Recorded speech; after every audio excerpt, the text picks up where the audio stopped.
Ya, assalamualaikum teman-teman semuanya, sobat coding dimanapun kalian berada. Kita lanjut ya belajar untuk pemrograman C++-nya. Jadi kita lanjutkan tentang perulangan ya teman-teman. Sebelumnya kan kita udah bahas tentang konsepnya perulangan. Video kali ini kita lanjutkan untuk looping for ya. Kita menggunakan statement for untuk melakukan sebuah perulangan kayak gitu. Oke, kalian simak videonya sampai selesai ya teman-teman. Langsung aja kita mulai videonya.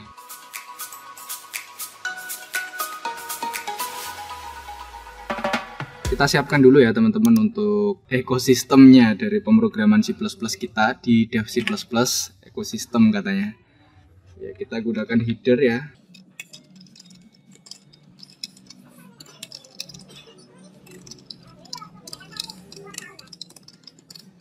Ya oke, kayak gini teman-teman. Nah, kita kan akan bahas tentang for. Jadi for itu adalah salah satu statement yang kita gunakan untuk perulangan. Jadi dia memiliki struktur seperti ini. Kalau semisal saya langsung berikan analogi aja teman-teman. Saya pengen mencetak sebuah kata sebanyak 10 kali ke bawah ya. Saya cetak saya senang sebanyak 10 kali lah. Jadi struktur penulisannya for itu seperti ini. Kita ketikkan contohnya for. Lalu dia punya kurung buka kurung tutup. Nah, untuk statementnya atau apa yang kita lakukan itu berada di dalam kurung kurawal. Nah, kayak gini. Ya, jadi kondisinya di sini ada 3 parameter. Ya, jadi yang pertama itu adalah deklarasi ya, menggunakan tipe data integer. Semisal saya gunakan tipe data integer, lalu variabelnya A, lalu value-nya awal 1. Ya, kita tulis dia dulu. Lalu selanjutnya A itu dari 1 sampai kurang dari atau sama dengan 10.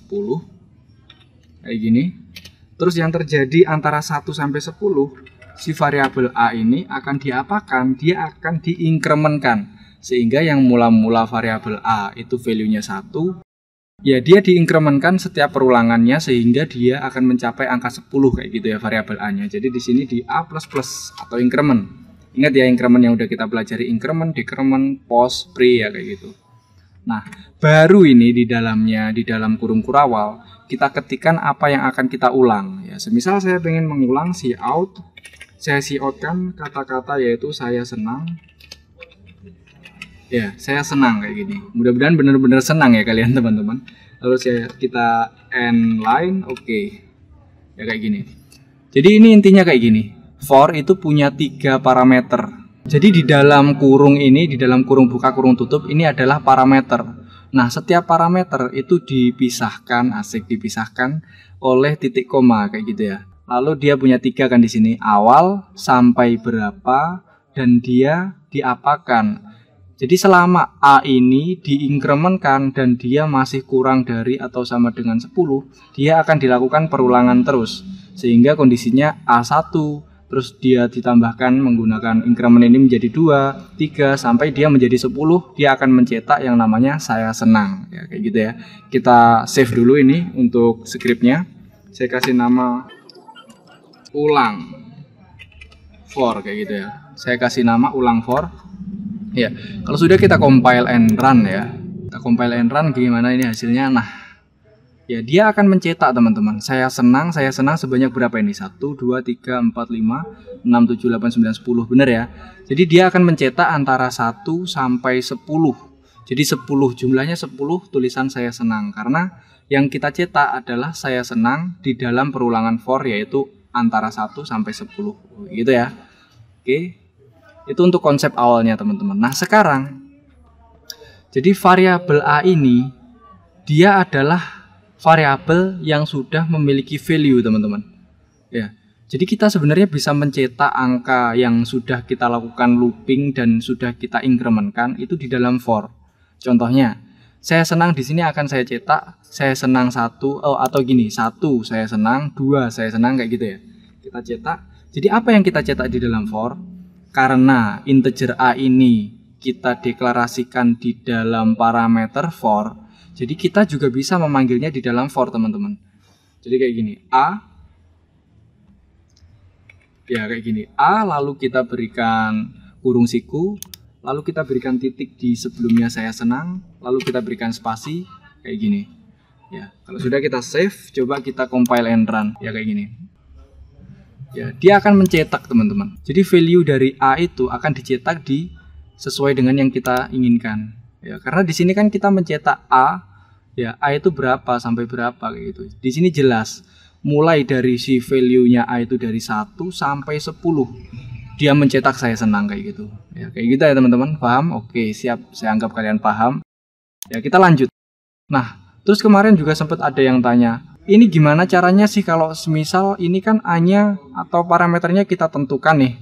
Gimana biar kita bisa menentukan untuk parameternya itu menggunakan inputan keyboard? Apakah bisa? Ya, sangat bisa teman-teman. Karena pemrograman itu tidak ada yang tidak mungkin. Kita bisa mengopreknya sesuai dengan keinginan kita. Nah, jadi tinggal kita membuat sebuah variabel kosong di luar for yang nanti bisa kita akses sebagai tolak ukur awal dan akhir di dalam for itu. Gimana maksudnya?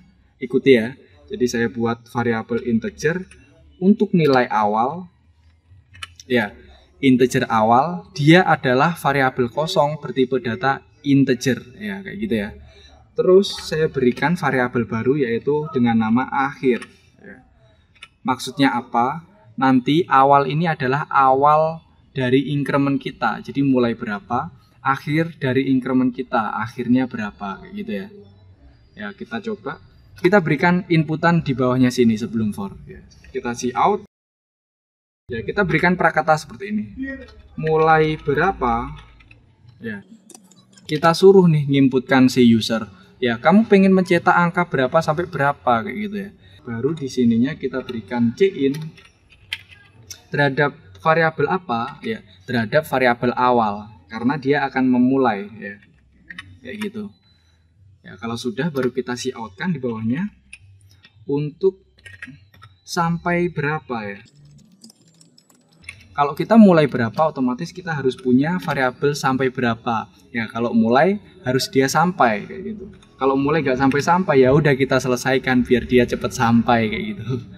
Ya, kalau sudah di bawahnya kita cin-kan terhadap variabel apa?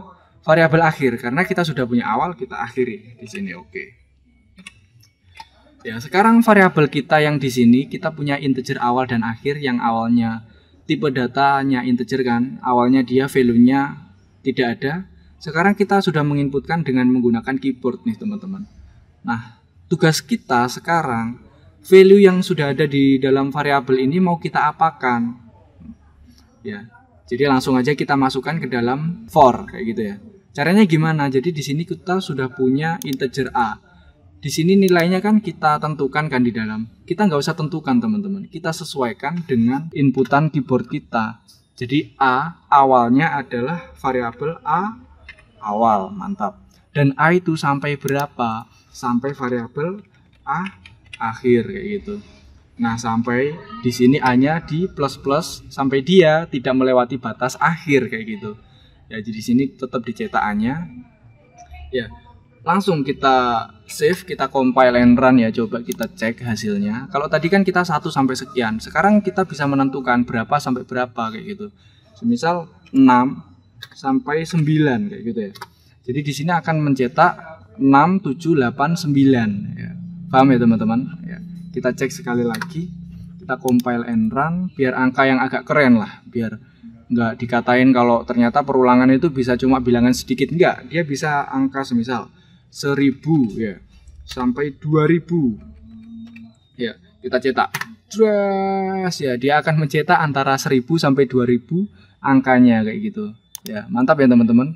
Perulangan, coba kalau kalian nggak memanfaatkan perulangan, mengetikkan 1000, 1001, 1002 ya selesai teman-teman, tangannya kalian keriting jadinya kayak gitu. Jadi konsepnya untuk perulangan ya. Sip, kita sudah beres mempelajari tentang looping menggunakan statement for.